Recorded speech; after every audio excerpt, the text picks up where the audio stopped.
Coach Phil Simmons says flat pitch made first test less competitive. Plus Virat Kohli's test average dips under 50 for the first time in 5 years. This I wanna nail sports to the bone. Top blogger, top YouTube channel. No matter which sports, yeah, we got it covered. Subscribe and hit the notification bell. Hey, what's up, Sports to the Bone family? And welcome back to another video. Alright, my viewers, so we're going to try and round off this weekend with a couple of cricketing stories. Going to talk about Steve Smith, Virat Kohli, Marnus Lamashane, and a couple more other guys. But first, we're going to start by taking a look at West Indies head coach Phil Simmons and what he had to say after the first test. Now, I am taking this information here from the Jamaica Observer.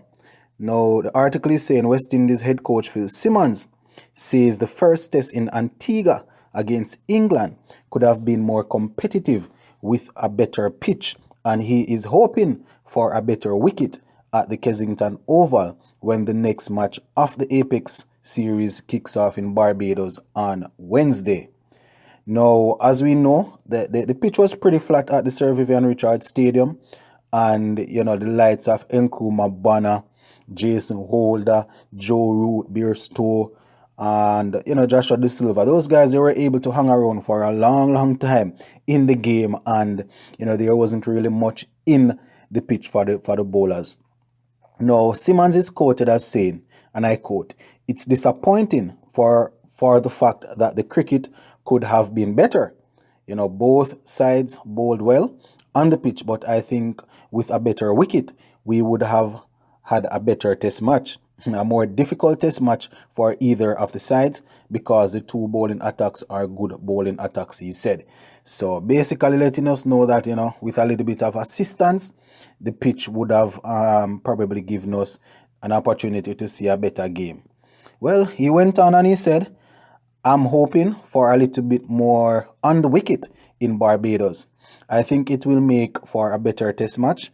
I used to be a batsman, but you can't let batsmen have it easy all the time, and I think it's hard for bowlers and wickets like these. So you need an even surface and let us compete." And I understand that, my viewers and subscribers. It's very difficult for the wicket to be flat, and you expect bowlers to come through and work miracles. But both teams had to bat on it, so I guess both teams will be griping. Now, Simmons, he said that there was no nervousness on his part on the final day's play, even after West Indies ended on 147 for 4. Hear that? The man was confident in his batting, knowing that even though we would have lost a couple of early wickets, 70 odd for 4, I think, on the final day, he was confident. Now, he's quoted as saying, and I quote, "I was more nervous when the review went up for Jason's caught at slip. He said, the wicket has been flat, and once you settle in and you put your head down, it's difficult to get wickets on that, so I wasn't too nervous." But that is the thing, Mr. Coach Phil Simmons. We know that is what it takes to survive on the wicket. Just get in and keep your head down. But our players are known to do some madness. Now, the article went on and it said the head coach admitted that England missing the iconic fast bowling duo of Jimmy Anderson and Stuart Broad, who were omitted following the disastrous Ashes series, did not make it any easier for England. Now, he reiterated a previous warning that in the absence of the experienced bowlers, younger players were hungry to make their mark and could not be underestimated. So he's quoted as saying once again, "They have come here to play a hard-fought series, and they have shown that they are not going to lie down and give us this series. So it's good to see the fight from them, and we know that the other two matches are going to be just as hard." Now, it's good that we ended up being put under pressure in the end there, because they had given themselves a chance with 70 overs to bowl against us, and that's how you want to finish a test match, looking to win. Well, all right, boss, I hear you, Mr. Simmons. No, he also said that he's in terms of Nkrumah Banner, He is quoted as saying he's getting more and more consistent and he's understanding his game more and more. So that's brilliant for us as it relates to Nkrumah Bonner.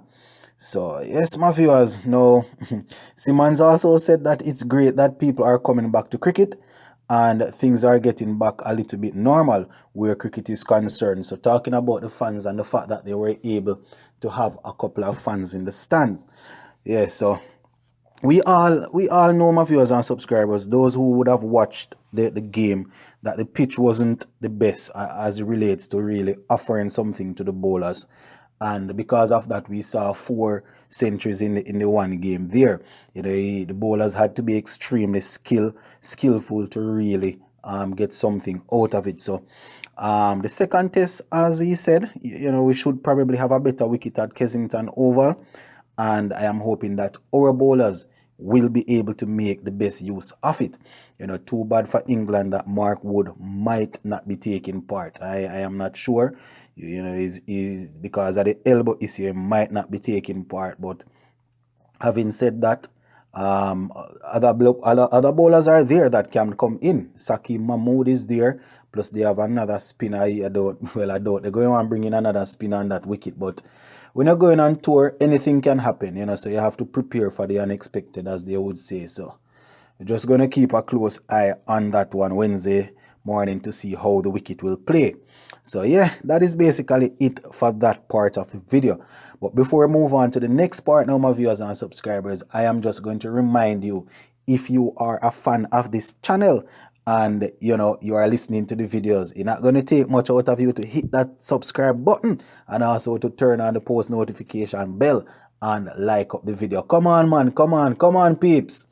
All right, so the next topic that I want to look at, well, there are several topics in this little part of the video that I want to zoom in on. Now, we see where Australia and Pakistan, they are going head to head in the second test. Australia, they would have batted first, and they have gotten a whole lot of runs, 505. You understand, is what they got. We saw where Steve Smith once again failing to get a century convert. His half century fell for 72, I think it was, of 214 deliveries. So he was batting non-stop. Alex Carey also, got into the 90s, 93, and then he was dismissed. Marnus Lamashane. You guys gonna have to take a look on that run out by Marnus Lamashane. The man is always shouting, "No run!" and basically ran himself out, ironic as they would say. But this test match here is leading to I don't know what the pitch is going to be doing when it's time for Pakistan to really settle in. It could probably play out to be like, the first test match there. But the standout in this game for me would be Usman Khawaja. He has definitely stamped his mark in the game, returning to his country of birth and really putting some lashes onto the bowlers. I think he ended up getting 160 something. So Khawaja showing that here, I think he got 160, showing that he's definitely a force to be reckoned with. And I am happy for stories like these, guys, when they make their debut and things don't work out and they return to a lower level and toil away, and they end up come back and really perform well. So I'm a fan. I'm definitely a fan. Now, as I said, guys, in the intro, Virat Kohli, his team is basically on the verge of beating Sri Lanka, but once again, Virat wasn't able to really get a score of as they would call, of much worth, and his average has basically dropped under 50 for the first time in 5 years, based on what I am seeing on the India website. I actually didn't dig into it too much, so this is me just sharing some information. You guys can probably check it out if you want, but based on what they are saying on the circle of cricket that tracks their thing very, very much, Virat Kohli's average has basically fallen under 50 for the first time in 5 years. So he will definitely want to work on his thing. He hasn't scored a century in a good time, And we also see where the new captain Rohit Sharma is getting victories, yes, but he's not really contributing as regards to getting good scores either. So, Rohit will definitely want to be a part of a winning team. Yes, want to be a captain that is winning, but he will most definitely also want to be contributing with the bat, especially at the top of the order there. So, yeah, that is pretty much what is going on, my viewers. Oh, Richard Pant. Didn't even remember to mention this. Richard Pant. He, as I said at the top, the man is in record breaking form. He actually smashed the fastest half century by an Indian test batsman. I think his half century came in, I think it was about 28 deliveries. So Richard Pant really, really, when this man go to the crease, is either one thing or the other, but you're definitely going to be getting some fireworks once you're watching Richard Pant. But yeah, that is basically your cricket roundup for the weekend, my viewers and subscribers. Tomorrow morning we do it all over again. So just go and big up on yourself, my peeps. I'm out.